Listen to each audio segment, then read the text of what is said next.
Climate change is no longer a distant threat.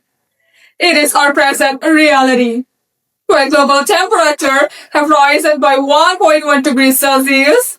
The true impact is deeply human.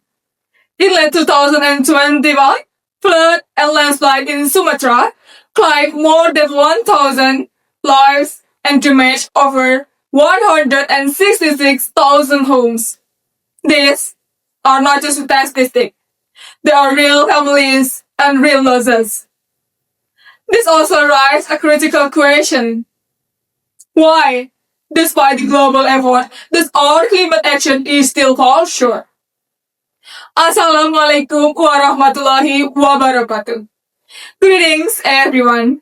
My name is Venna Firena, and I'm honored to be the most outstanding student in Faculty of Biologi, Jenderal Sudirman University. Today, I highlight a vital yet overlooked issue: the loss of a forest biodiversity and its impact on SDGs 15, life on land. The scale of this crisis is staggering. By 2021, Indonesian deforestation reached approximately 470,000 hectares. A current land use project alone could release over 9 billion tons of carbon emissions, equivalent to decades of energy and related output. But the deeper loss is often invisible. It is not just the loss of a trees. It is the destruction of ecological structure.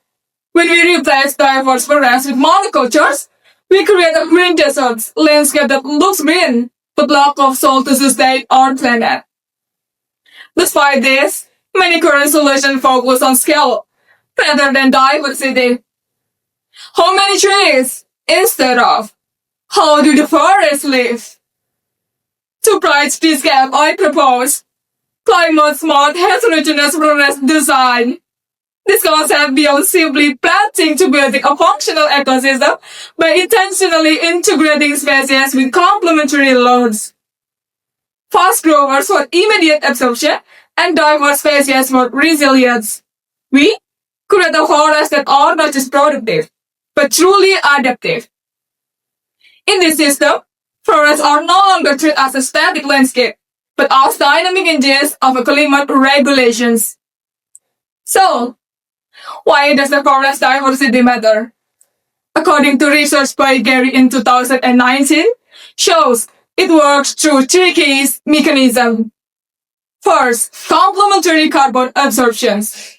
Diverse species work in cells. Fast growers absorb carbon rapidly, while long-lived species store stably over centuries. Together, they form a high-extreme efficiency carbon machines. Second, ecosystem resilience.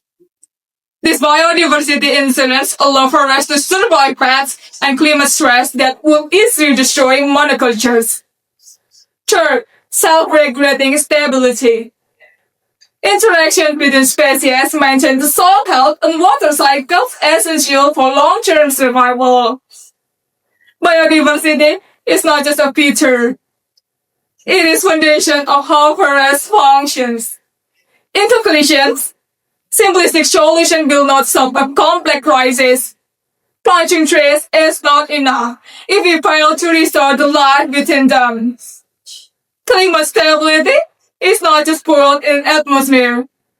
It is rooted in the ecosystem beneath our feet. We cannot rebuild balance by simplifying the system that sustains it.